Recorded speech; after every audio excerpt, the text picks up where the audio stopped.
Hello everyone, welcome back. So दोस्तों, आज हम डिस्कस करेंगे क्लास 12 का चैप्टर नंबर 12, जिसका लास्ट टॉपिक हमने अभी तक नहीं पढ़ा था और वो है ट्रांसजेनिक एनिमल्स।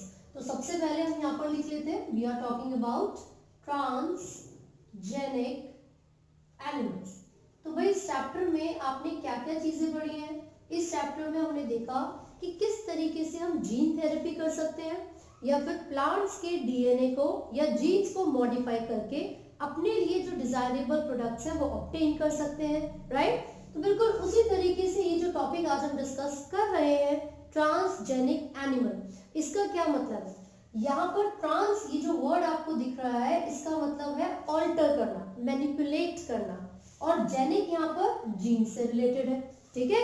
तो ट्रांसजेनिक एनिमल्स ऐसे एनिमल्स होते हैं जिनके डीएनए को या फिर जीन को ऑल्टर कर दिया जाता है बाय मैनिपुलेशन। तो उसका मतलब है वो सभी ऑर्गेनिजम्स जिनके डीएनए को या फिर जीन्स को हमने बदल दिया है, ऑल्टर कर दिया है, ताकि उनका इस्तेमाल हम अपने डिजायरेबल प्रोडक्ट्स को ऑब्टेन करने के लिए कर सके, या फिर हम किसी बीमारी को स्टडी करने के लिए, स्टडी ऑफ डिजीज, या किसी एक पर्टिकुलर प्रोटीन या एंजाइम की एक्टिविटी को स्टडी करने के लिए भी हम ऑर्गेनिजम्स के जेनेटिक मटेरियल को मॉडिफाई कर लेते हैं। तो एक बार इसके डिफाइन अगर हम यहाँ पर लिख लें तो लिख लेते हैं, ट्रांसजेनिक एनिमल्स आर दोज या फिर those animals in which genetic material, या फिर आप डायरेक्टली लिख सकते हो डीएनए और जीन्स, डीएनए और genes are altered by manipulation, ठीक है? तो ऐसे ऑर्गेनिजम्स या ऐसे एनिमल्स जिनके हमने डीएनए या जीन को ऑल्टर कर दिया है ताकि उनको हम अलग अलग प्रोसेसेस में इस्तेमाल कर सके। तो कहाँ कहाँ इनका यूज होता है और वो कौन कौन से एनिमल्स हैं? तो देखिए, ये रैट्स हो सकते हैं, ये पिग्स हो सकते हैं, शीप, फिशेस, मंकीज एक्सेट्रा, ठीक है? तो ये कुछ ऐसे एनिमल्स हैं जिनको हमने अभी तक मॉडिफाई किया हुआ है, मतलब जिनको हमने ट्रांसजेनिक बना लिया है और अलग अलग एनिमल्स को अलग अलग पर्पस को स्टडी करने के लिए यूज किया है। जैसे कि हम क्या यूज कर सकते हैं ट्रांसजेनिक एनिमल्स को? सबसे पहले to study the normal physiology and development. अब एक बार इसको समझ लेते हैं। मान लो कोई एक पर्टिकुलर जीन इस पर्टिकुलर एंजाइम को ए को बना रहा है, कोड कर रहा है, ठीक है? मैं ये देखना चाहती हूँ कि ये जो जीन है या फिर ये जो पर्टिकुलर प्रोटीन या एंजाइम है हमारी बॉडी में ये किस तरीके से एक्टिविटी परफॉर्म कर रहा है। एक एग्जाम्पल जो आपकी एनसीईआरटी में गिवन है वो इंसुलिन लाइक ग्रोथ फैक्टर का एग्जाम्पल है। तो अगर मैं ये देखना चाहती हूँ कि वो पर्टिकुलर प्रोटीन या हार्मोन हमारी बॉडी में किस तरीके से एक्ट कर रहा है, तो हम क्या कर सकते हैं? एक ट्रांसजेनिक एनिमल को हमने लिया, ठीक है? हम माइस ले सकते हैं, हम मंकी ले सकते हैं। जनरली ह्यूमन से जो फिजियोलॉजी है उनकी काफी ज्यादा सिमिलर होती है, तो इसलिए इनको यूज किया जाता है। तो उस पर्टिकुलर ट्रांसजेनिक एनिमल में जो कि ऑलरेडी ए एंजाइम को या हार्मोन को कैरी करता है, हम एक ऐसा जीन डालेंगे किसी दूसरे एनिमल से लेकर जो कि इस ए प्रोटीन की एक्टिविटी को डिस्टर्ब कर देगा। तो उससे मुझे क्या फायदा होगा? उससे मुझे ये पता चलेगा कि ये जो प्रोटीन था वो नॉर्मल एनिमल्स के अंदर किस तरीके से अपनी एक्टिविटीज को परफॉर्म कर रहा था। और अगर मैं कोई इनहिबिटर डाल दूं, अगर हम यहाँ पर कोई इनहिबिटर डाल रहे हैं तो उस एनिमल में इस पर्टिकुलर जीन की कमी या ज्यादा होने पर कौन कौन से बॉडी के पार्ट्स अफेक्ट हो जाएंगे। तो बेसिकली हम यूज कर सकते हैं ट्रांसजेनिक एनिमल को नॉर्मल फिजियोलॉजी एंड डेवलपमेंट को स्टडी करने के लिए, मतलब हमारी बॉडी के अलग अलग हार्मोन्स या प्रोटीन्स की एक्टिविटी को स्टडी करने के लिए भी हम ट्रांसजेनिक एनिमल्स का यूज कर सकते हैं। तो ये तो सबसे पहला पॉइंट यानी कि यूज हो गया। अब चलो नेक्स्ट यूज देख लेते हैं ट्रांसजेनिक एनिमल्स का। अब दूसरा होता है भाई स्टडी ऑफ डिजीजेस, यानी कि बीमारियों को, स्टडी ऑफ डिजीजेस। तो अगर हम कभी भी स्टडी करना चाहते हैं कि कोई पर्टिकुलर बीमारी जो किसी व्यक्ति को हो रही है वो किस वजह से हो रही है, या फिर उस डिजीज में, उस बीमारी में उस पर्सन के कौन कौन से बॉडी के पार्ट्स को अफेक्ट किया जा रहा है, तो उसके लिए भी हम ट्रांसजेनिक एनिमल्स को यूज करेंगे। ऐसी बहुत सारी बीमारियां हैं जिसके लिए हमने ट्रांसजेनिक एनिमल्स का प्रयोग किया, जैसे कि कैंसर के लिए यूज करते हैं। एक एग्जांपल आपको सिस्टिक फाइब्रोसिस का गिवन है। फाइब्रोसिस, म्यूकस अक्यूमुलेट हो जाता है, फ्रेश ब्रीदिंग एयर नहीं अवेलेबल होती लोगों को। इसके अलावा आपको रूमेटॉइड आर्थराइटिस, रूमेटॉइड आर्थराइटिस का एग्जांपल गिवन है, एंड देन अल्जाइमर का एग्जांपल भी आपको गिवन है। तो होता क्या है रूमेटॉइड आर्थराइटिस में, वो एक ऑटो इम्यून डिसीज है जिसके अंदर जो हमारा इम्यून सिस्टम है वो अपने ही बॉडी के सेल्स पर अटैक करना स्टार्ट करेगा, और ऑब्वियसली तो पूरा जो इम्यूनिटी है वो कम हो जाएगी, ठीक है। तो उसमें क्या होता है, जोड़ों का दर्द बोलते हैं, मतलब जॉइंट्स पे स्पेशली, कहाँ पर अटैक कर रहा है, जॉइंट्स पर। ये जो अल्जाइमर डिजीज है इसके अंदर क्या होता है, ये भी क्रॉनिक डिसऑर्डर है जिसके अंदर जो हमारे नर्व सेल्स होते हैं, जो न्यूरॉन्स होते हैं, है ना, वो धीरे धीरे डीजनरेट हो जाते हैं, दे जस्ट डाई। तो क्या होगा, अगर हमारे न्यूरॉन्स डैमेज हो जाएंगे, अगर हमारे मेमोरी सेल्स डैमेज हो जाएंगे, लॉस ऑफ मेमोरी हो जाएगी, तो चीजें याद नहीं रहेंगे, भूलना शुरू हो जाएगा, तो वो अल्जाइमर डिजीज में होता है, ठीक है। चलो, ये दो यूजेस हमें पता चल गए ट्रांसजेनिक एनिमल्स के। Third one is biological products. अब हमें क्या फायदा मिल रहा है, अब हमें तीसरा फायदा क्या मिला बच्चों, हमें बायोलॉजिकल प्रोडक्ट्स मिल जाते हैं। मतलब हम ट्रांसजेनिक एनिमल को इस तरीके से मॉडिफाई कर रहे हैं, उनके अंदर कोई एक ऐसा जीन या डीएनए का सीक्वेंस डाल रहे हैं जो कि एक पर्टिकुलर प्रोटीन के लिए कोड करेगा। और वो प्रोटीन क्यों चाहिए हमें, भाई हमारी बॉडी के लिए, ग्रोथ के लिए, हेल्थ के लिए जरूरी है, राइट। तो हम उससे बायोलॉजिकल प्रोडक्ट्स को ऑब्टेन कर सकते हैं। आपको इसमें एक एग्जांपल दे रखा है, alpha 1 antitrypsin, alpha TR trypsin, है ना, ट्रिप्सिन। तो ये जो अल्फा 1 एंटीट्रिप्सिन है, ये ह्यूमन का ही प्रोटीन है, इसको भी प्रोड्यूस किया जाता है। हम क्या करेंगे, एक हेल्दी ह्यूमन से वो जीन निकालेंगे और एक ट्रांसजेनिक एनिमल में डाल देंगे, जिससे ज्यादा अमाउंट में हमारा डिजायरेबल प्रोडक्ट हमको सही समय पर मिल जाएगा। तो एग्जांपल में क्या था, अल्फा 1 एंटीट्रिप्सिन, क्या यूज है इसका, तो देखिए एक डिजीज आपने सुनी होगी, एम्फाइसेमा। एम्फाइसेमा जो कि एक क्रॉनिक डिसऑर्डर है, और ये किस कारण से होता है, इसका जो मेन रीजन है वो है सिगरेट स्मोकिंग, ठीक है। तो एम्फाइसेमा को क्योर करने के लिए जो पर्टिकुलर प्रोटीन हमारे पास प्रेजेंट है, एंजाइम है, वो क्या है, अल्फा 1 एंटीट्रिप्सिन, राइट।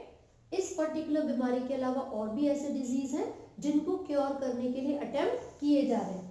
कौन कौन सी डिजीज, एक है PKU यानी कि फिनाइल कीटोनुरिया, और दूसरी है सिस्टिक फाइब्रोसिस, सिस्टिक फाइब्रोसिस, ठीक है।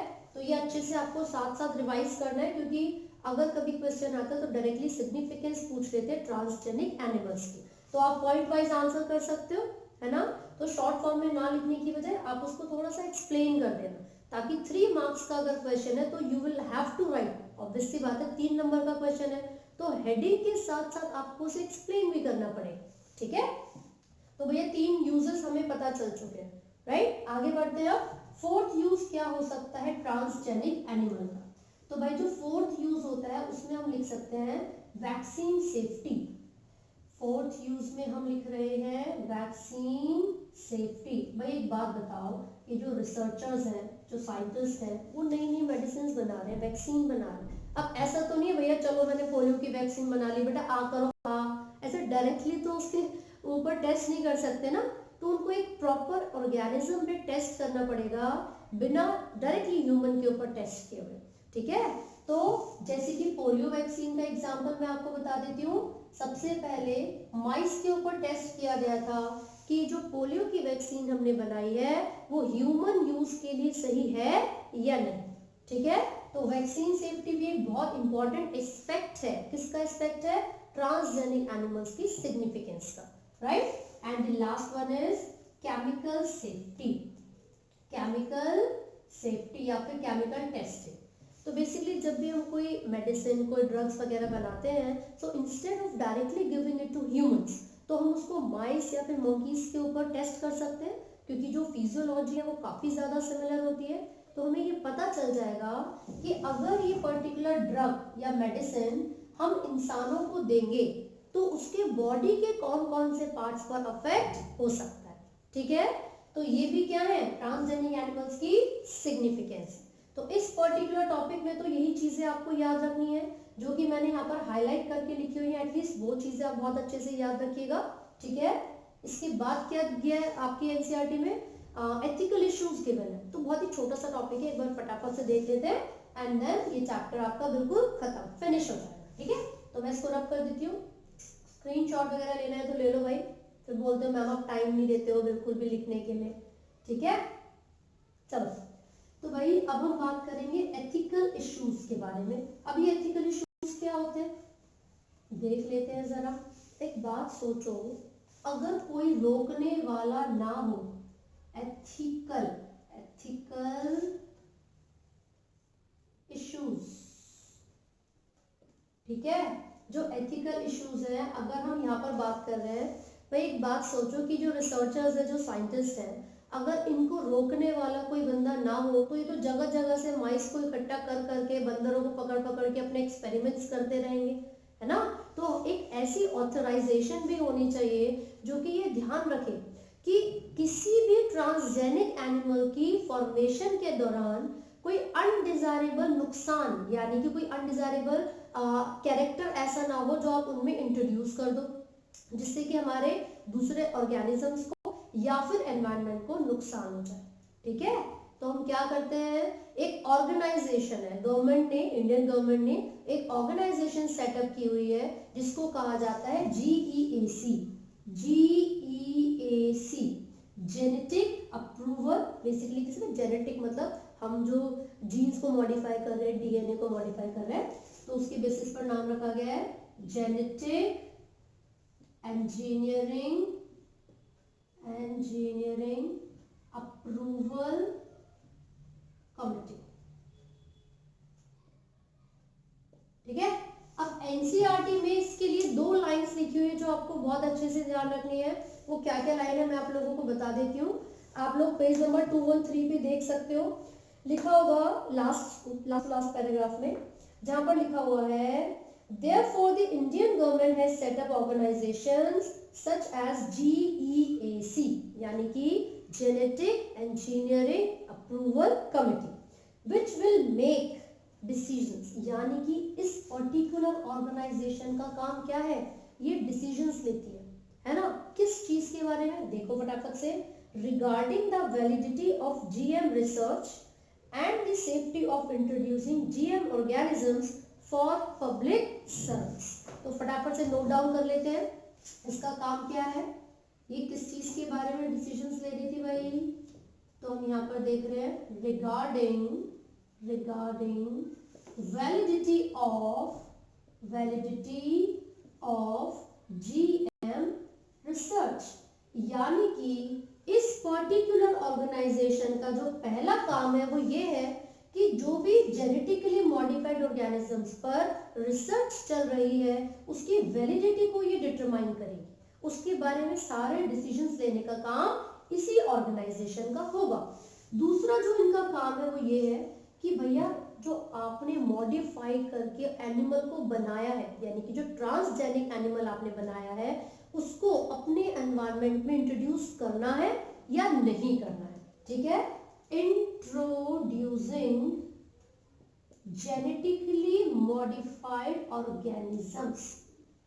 अब ऐसा क्यों भाई, ये क्यों डिसाइड कर रहे हैं इस चीज के बारे में, ये क्यों डिसीजंस ले रहे हैं, मैं आपको बताती हूँ।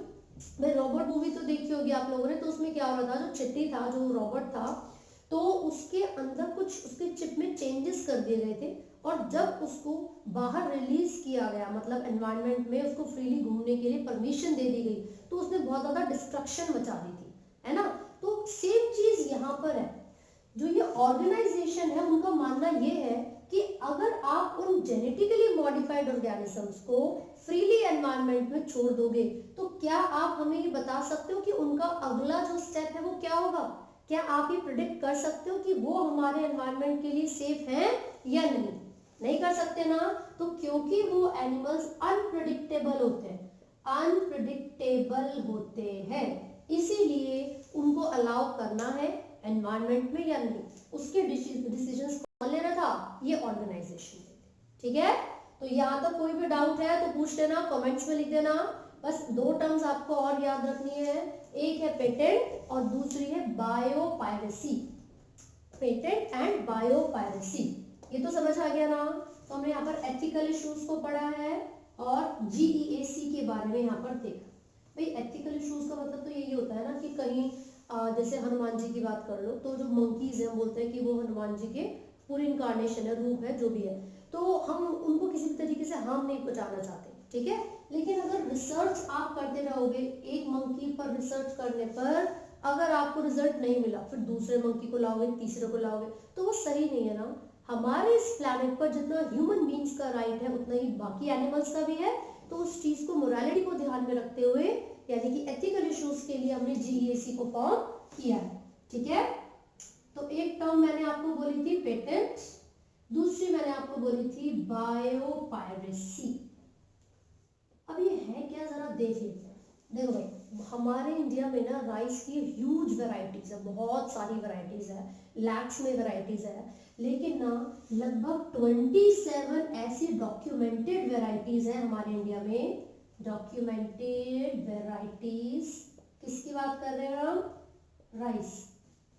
ठीक है, हमारे भारत में, हमारे इंडिया में 27 डॉक्यूमेंटेड वैरायटीज है राइस की, जिसका मतलब ये है, बासमती की हम बात कर रहे हैं, जिसका मतलब ये है कि ये ऐसी वैरायटीज है जिसको ग्रो करवाने के लिए किसी दूसरी कंपनी को हमारी जो ऑथराइजेशंस है उनसे परमिशन लेनी पड़ेगी और उनको प्रॉपर कंपेंसेटरी पेमेंट भी देनी पड़ेगी। क्यों? क्योंकि इसकी जो डिस्कवरी है, इसका जो ओरिजिन है, वो हमारे इंडिया के लोगों ने किया हुआ, तो उनका राइट है, उनका हक है इस पर, राइट। जैसे कि आप लोगों ने सुना होगा कि साउथ इंडिया की कोई मूवी है, अगर हम पूरी उसकी स्क्रिप्ट को कॉपी कर लें और सेम मूवी बना लें बिना उन लोगों की परमिशन लिए और बिना उन लोगों को कंपेंसेटरी पेमेंट दिए, तो वो क्या कहलाती है? वो चोरी कहलाती है, पायरेसी कहलाती है। ठीक है, और क्योंकि हम यहाँ पर बात कर रहे हैं किसके बारे में? प्रोडक्ट्स के बारे में, फूड के प्रोडक्ट्स के बारे में, तो बायो वर्ड लगा दिया। पायरेसी का मतलब चोरी होता है। ठीक है, तो ये बायो पायरेसी का मतलब क्या था? जब भी कोई एक मल्टीनेशनल कंपनी किसी भी बायोलॉजिकल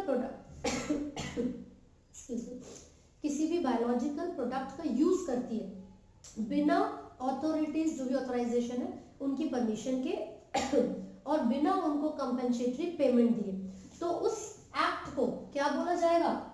बायो पायरेसी। ठीक है, लेकिन जो कंपेंसेटरी पेमेंट देना है और उनसे परमिशन लेना है ना, उस एक्ट को बोलते हैं पेटेंट ले लिया।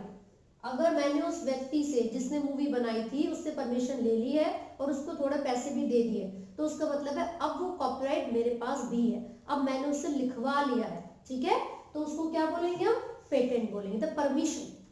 तो यहाँ पर पेटेंट किससे है? इसका मतलब परमिशन से है। और बायो पायरेसी का मतलब क्या है?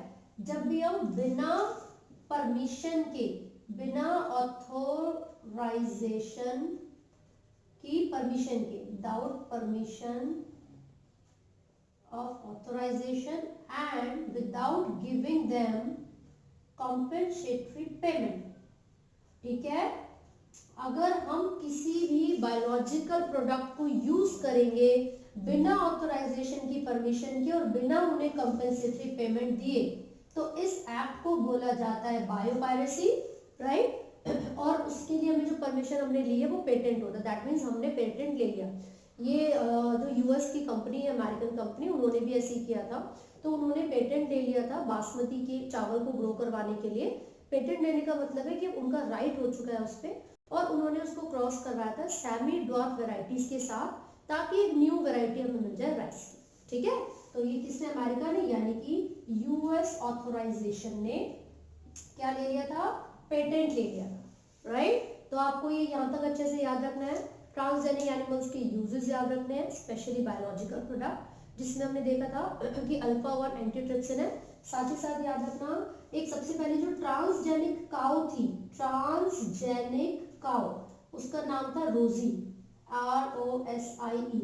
भाई नॉर्मल काउ से बेहतर थी, ऐसा क्यों? क्योंकि वो ऐसा मिल्क दिया करती थी जो कि ह्यूमन में, जो ह्यूमन का जो मिल्क होता है ना प्रोटीन एनरिच, वो बिल्कुल उससे भी ज्यादा एनरिच था, है ना, क्योंकि उसके अंदर प्रेजेंट था अल्फा लैक्ट एल्बुमिन, लैक्ट एल्बुमिन। तो इस प्रोटीन की प्रेजेंस रोजी काउ के मिल्क में ज्यादा थी, तो इसीलिए वो बहुत ज्यादा बेनिफिशियल थी। 2.4 ग्राम पर लीटर वो प्रोटीन प्रोड्यूस किया करती थी, जो कि नॉर्मल काउ से बहुत ही ज्यादा हेल्दी है, जो न्यूली बॉर्न बेबीज होते हैं उनके लिए, ठीक है। सो इट वाज अराउंड 1997, तो ये आपको याद रखना है, राइट। इसके अलावा एक चाहो तो आप याद कर सकते हो, ट्रांसजेनिक शीप थी, न्यूक्लियर क्लोनिंग से बनाई गई थी, जिसका नाम था डॉली। तो बस वो एग्जाम्पल आप लोग याद रखिएगा। So this chapter is over now. कोई भी अगर आपको डाउट्स लगते हैं, प्रॉब्लम लगती है, आप कमेंट्स कर सकते हैं। And of course do not forget to like, share and subscribe. Thank you.